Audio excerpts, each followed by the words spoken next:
आगे इस कला संग्राम में, इस कला सरिता में हम लोगों को आगे बढ़ना है। सर, मैं बहुत विनम्र भाव से आपका स्वागत और अभिनंदन करता हूँ। Thank you for your kind words, and it's always been a pleasure to take part in the Speak McKay program.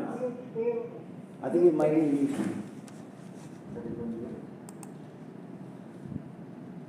Can I be heard? Sure. Yes. Yes, sir. I'm audible, is it? Thank you so much for all the kind words you have, uttered for me, and I'm always very pleased and honored to attend Speak McKay programs, because I have seen the Speak McKay from its very early stages, and I must, appreciate and laud the efforts of the founder of Speak McKay, Dr. Kiran Seth, who has been known to me for so many years, that his persistence, his courage, and his, faith in the Indian traditions has made Speak McKay not only into an organization, but a pan-India and a pan-worldwide movement, which is very rare in these days, where there's so much of, halla-kulla about, much to do about nothing. But he has kept on, he's a traveler. Until now I can see him on a bicycle traveling.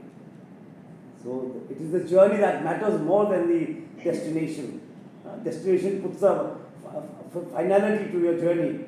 It is the journey that matters, that brings in pleasures, pains, experiences, challenges, and you meet so many people on your way in life, and this is a wonderful journey that he has taken, and today you can see it all across the nation and even outside India. When I speak to young officers in this Tripura government, and I tell them about Speak McKay, yes sir, we know about it. In our college there were shows. So everyone is aware of Speak McKay. But when we started, we were a little doubtful whether we should take on with the new generation. But today we find the new generation is really interested in the Indian music, Indian culture, Indian heritage, and it is very encouraging for the future of the nation. As the young lady, when I joined this virtual meeting, the young lady was talking about climbing, Himalayas inside you, internal Himalayas. That is what India is famous for. India is a land of masters. And I keep saying it very, very, very often, that India is not a land of ideologues. India did not produce Karl Marx. We produce ideas. And these ideas have led to great knowledge, and they are ideas which are complementary to each other and contradictory to each other. But yet, they are ideas in every field.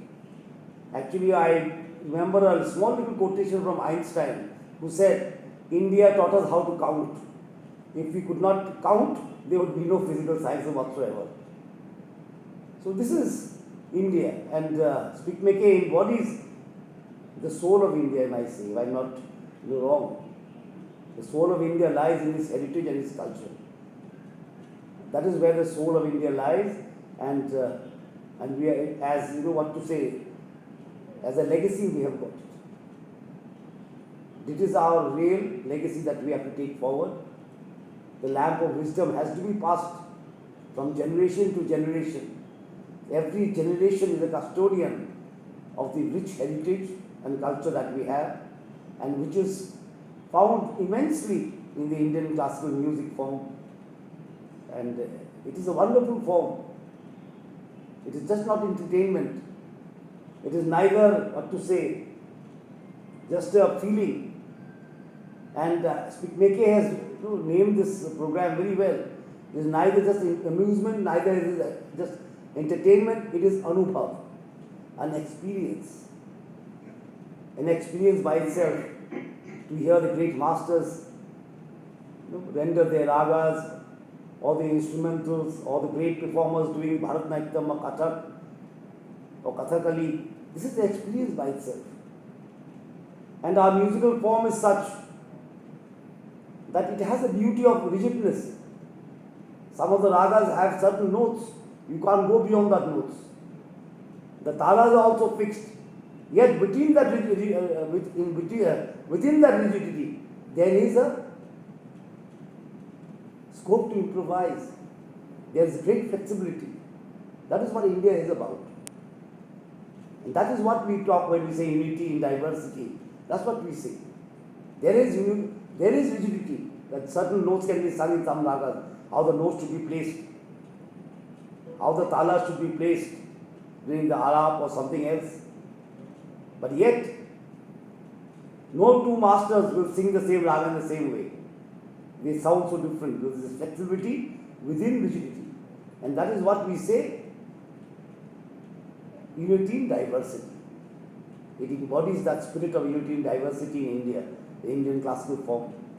There's so much of, flexibility within that form that in no other, I think, cultural form in the world has it. That's why when I say that we want unity, many people think that I want uniformity. Uniformity is against nature. We can't have uniformity. All flowers cannot be roses. All fruits cannot be mangoes. But all flowers can be threaded together to make a garland of different hues. That is the concept. It is not of uniformity, it's of unity. And I think the Indian musical form, the classical form, embodies this spirit of unity and diversity that is in India, that is the soul of India, that is the heritage of India. And I am very, very happy that today in the colleges, the respectable vice chancellors, principals are all, taking so much of pain to organize these functions in their institutions, that I am really, really glad to see that such a lot of support has been done for this unique form of art that is Indian in soul, India in spirit, and India in feeling. If you want to experience India, if you want to know what India is about, you have to look into its culture. Because India is just not a line drawn on the map of the world. It is just not boundaries. It is beyond boundaries. It is beyond beyond geopolitical entity. India is a cultural entity. That we must realize when we speak of unity or we speak of Indian culture. We are not saying that India is just bound by maps. Or India is a nation. When we talk of Indian Rashtra, we are not talking about a geopolitical entity or a map. We are talking about a culture that is above maps, that teaches the world, that reaches out to the world and says Vasudhaiva Kutumbakam, that reaches out to the world and says in his prayer, in the most sacred prayer, Sarve Bhavantu Sukhinah, let everyone be happy. Sarve Bhavantu Niramaha, let everyone be disease free. Sarve Bhavantu, Sarve Pashyantu Bhadrani, Ma Kaschit Dukkha Bhara Bhavet, let the world be delivered from failures and pain. Yet we know pain. Let everyone's mind be lifted. Sarve Bhadrani Pashyanti means let everyone's mind be lifted. And to lift that mind, lift up your minds. I think the Indian classical system or the Indian classical, the form is the best way. As I said, it is an experience by itself.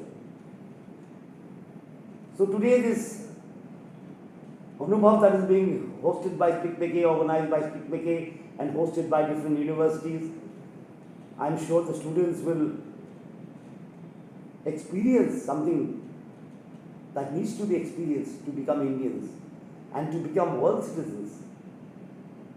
Because our nationalism, as many people say, because I am from a party which espouses nationalism, think that nationalism is something jingoistic, that my nation is the best and other nations are bad. We are never in that.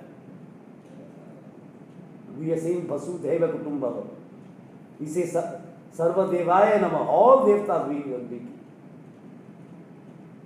This is the only place where we say Sarva Devtaya Nama. We look down on no one. We accept everything, and that is best found in the Indian classical form, the acceptance, the assimilation, the rigidity and the flexibility within the rigidity, that, contradictions can survive. In the Western way of thought, contradictions, yes or no, black or white. We say, no, there's no black and white. There are many shades. There are many shades to the truth. The way to the truth is a long journey with many shades. And we believe in that. The life is never black and white. And life journey cannot be black and white. It has many shades, and you have to appreciate and enjoy every shade. And the Indian classical music gives you those shades, whether it is the ala or later on. And if I am correct today, I think Praveen Sultana ji will be performing. Is that so? Am I correct? Exactly, sir. That's very nice. She's from the Northeast. We are very proud of her. She's an icon in the Indian music world. And I've heard her bhajan, Dayani Bhavani, which is, I think, beautifully sung. Yeah. I love that song, Dayani Bhavani. It's a beautiful song sung by Praveen Sultana ji. And this is one of the, her trademark bhajan that I've heard. And she sings it so beautifully with so much power of Bhavani that may God bless you all. And I hope Sweet Mackay travels more and becomes more successful. Last but not the least, my appreciation to Dr. Seth and my namaskar to him and pranam to him, that at this age also he has so much of stamina, so much of, youth in him.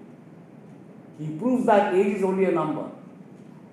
Today he has proved the fact that age is only a number. He is cycling all over India, which is unbelievable. And I really look up to him as a cultural icon of this nation and of the youth also. He is a youth icon at this age. Unthinkable. Look at his stamina, look at his perseverance. That is wonderful. And I hope the students of universities will learn something, will experience something. Learning they do in the university. But experiential learning through experience, is something wonderful, which leaves a mark in your heart and your mind forever. So I thank Mackay for asking me to come here and speak to you all. And I thank all the colleges which are hosting, or the university which are hosting this show. And I hope this Anubhav will be a grand and very grand success. Thank you so much. Thank you, Namaskar. Sir, thank you so much. I just want to say